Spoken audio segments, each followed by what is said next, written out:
제가 예전에 이거 찍은 쇼츠 중에서 놀랍게도 조회수가 폭발한 게 있는데 이게 245만 회. 와이프의 소름 돋는 공부 방법. 이거 보신 분 있으세요? 요거에 이제 후속편으로 이 계획을 어떻게 세우는지 이제 물어봤어요. 내가 소름 돋더라고요. 자기가 계획을 진짜 개 잘 세우는 편이라는 거예요. 그리고 자기가 진짜 수능 점수를 고3 때 폭발적으로 올렸는데 그게 다 그 기저에 계획을 잘 세우는 것이 있었다라는 얘기를 하면서 자기는 계획을 세울 때 이렇게 했다라는 거예요.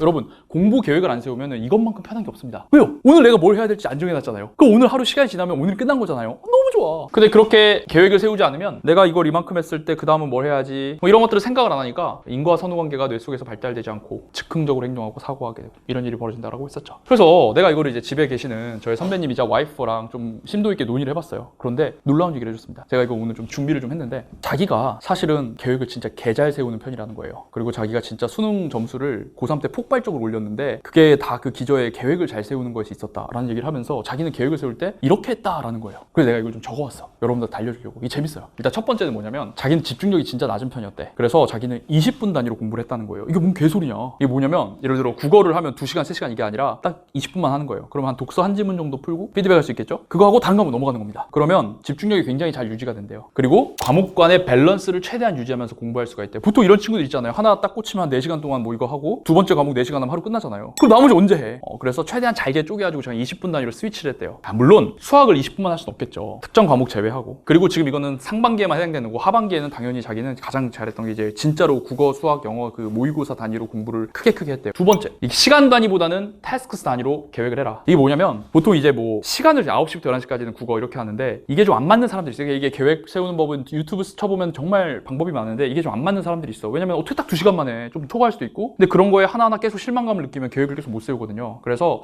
저도 이제 조 교수님한테 물어봤는데 시간 단위로 세운 사람도 있었고 근데 이게 조금 자기는 안 맞아서 그냥 오늘 할 일만 딱 태스크 단위로 해가지고 그것들을 이렇게 완료하는 식으로 계획을 실행한 사람들도 있더라고요. 근데 자기한테 맞는 걸 찾으시면 돼요. 근데 특히 처음에 계획 지금 안 세워보신 분들은 이게 내가 예를 들어 파운데이션을 데이 1을 하는데 얼마 걸릴지를 처음 해보면 모르거든요. 그러니까 일주일 정도는 그냥 시간 바운더리를 정하지 말고 한번 해보면서 일단은 측정을 해야 돼. 내가 어느 정도 이걸 하는데 걸리는지 뭐 물리를 내가 수업 들으면 물리 과제를 하는데 얼마나 걸리는지를 일단 측정을 하고 그 다음부터는 시간 단위별로 공부를 하는 것도 도움이 되죠. 단어를 50개 외우는데 얼마 정도 걸릴지는 기본적으로 좀 알고 있어야 계획을 할 수 있는 거 아니야? 그러니까 본인이 얼마 걸릴지 좀 관찰해 보시면 좋겠고 이게 중요해. 난 들으면서 약간 비웃었거든요. 근데 자기는 이제 이렇게 타스크를 하나 컴플리트 하면은 거기다가 그냥 이렇게 체크하는 게 아니야. 뭐냐면 스티커를 항상 꼭 붙였대요. 제가 비웃었죠. 뭐 다이어리 꾸미기도 아니고 무슨 스티커를 붙여 했는데 제가 그날 해야 될 일이 있어가지고 속는셈 치고 끝나고 이렇게 스티커를 붙여봤거든요. 이게 괜찮아. 이거 결국 우리가 계획을 세우는 건 성취감을 느끼기 위한 거잖아. 이 스티커를 한번 붙여줘. 가는 길에 다이소 있잖아. 하나 사가지고 끝난 다음에 스티커를 한번 붙여보세요. 나름 의미 있더라고요. 그다음에 이게 진짜 중요한데 자기의 원칙이 하나 있었는데 우리가 어떻게 이게 하다 보면 못하는 과목들이 있잖아요. 보통 내가 싫어하는 과목입니다. 네, 우리 와이프께서는 그거를 반드시 다음날 제일 먼저 했대요. 예를 들어 내가 수학을 못했어. 근데 난 보통 매일 오전에 국어를 하기로 계획을 했어. 그럼 이제 이상한 애들은 수학을 못했는데 다음날 아침엔 역시 오전엔